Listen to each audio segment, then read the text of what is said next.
Good morning, Hank. It's Tuesday. So I'm back on the set of the Paper Towns movie, but over the last, 100 hours, you and me and the Catherine and both of our parents had norovirus, which is a virus with this amazing superpower. It can make human beings stay on or near a toilet for 12 to 24 hours. Side note, Hank, why don't fictional characters ever get sick? Why is Captain Ahab never oh God, I've got the worst head cold and my throat is very scratchy and I just want to stay in my bunk, but if I don't get up and try to find the white whale, human beings will never learn about nature's complete indifference to them, so I guess I'll go to work. Anyway, while I was horrifically ill, I kept wondering who exactly was responsible for my norovirus. The thing is, Hank, you get norovirus almost all the time by eating the poop of someone who already has it. Now, you only have to eat 0.00001 grams in order to get norovirus, but it is, I want to emphasize this, someone else's poop. Now, the clear patient zero in our family is my daughter Alice. 5 days before Thanksgiving, she awoke from a nap and promptly vomited all over her father. But I didn't get sick then. I mention this only because it leads to the uncomfortable awareness that in all likelihood, all of us have eaten the poop of everyone we love.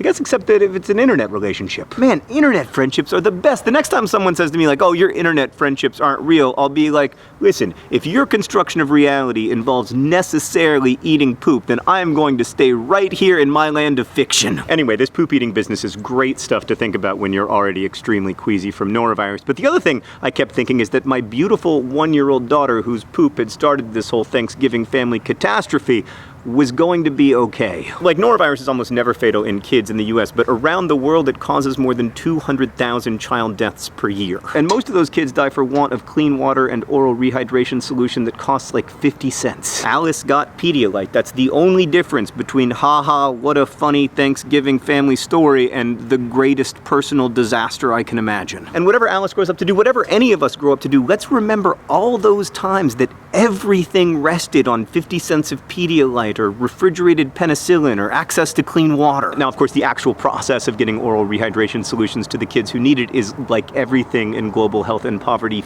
fiendishly complicated, but I don't think we should let that complexity stand in our way or intimidate us. Yes, it is hard, and yes, there are failures, but organizations from Save the Children to Water.org to countless local charities are helping to decrease child mortality. Hank, I am in no way grateful for my brush with norovirus, but it's helpful to think about as we head into Project for Awesome season. The world is a profoundly unjust place. It always has been, and I imagine it always will be. But that doesn't absolve us of our responsibility to look directly at problems, even when they are painful to look at, and to try our best to do something to decrease world suck. So Hank, I'm sorry that you ate Alice's poop, or possibly my poop, somebody's poop anyway. But here's to the hope of getting better, both individually and as a species. Hank, I'll see you on Friday.